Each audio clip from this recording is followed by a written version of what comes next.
Ladies and gents, this space into a usable studio for tomorrow.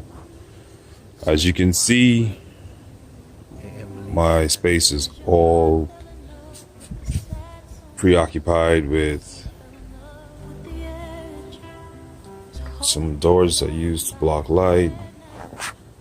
I got some Christmas stuff to still out. Need to get rid of those.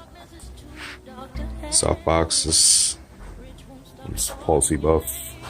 Just gonna, yeah. So gotta start getting it all cleaned up and prepared for tomorrow's shoot.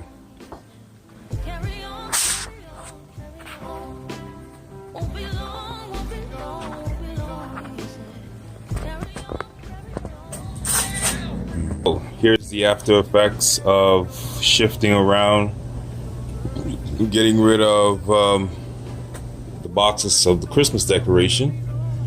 And now I am ready for action. Got set up a new table of sorts, not my tethering. Anyway,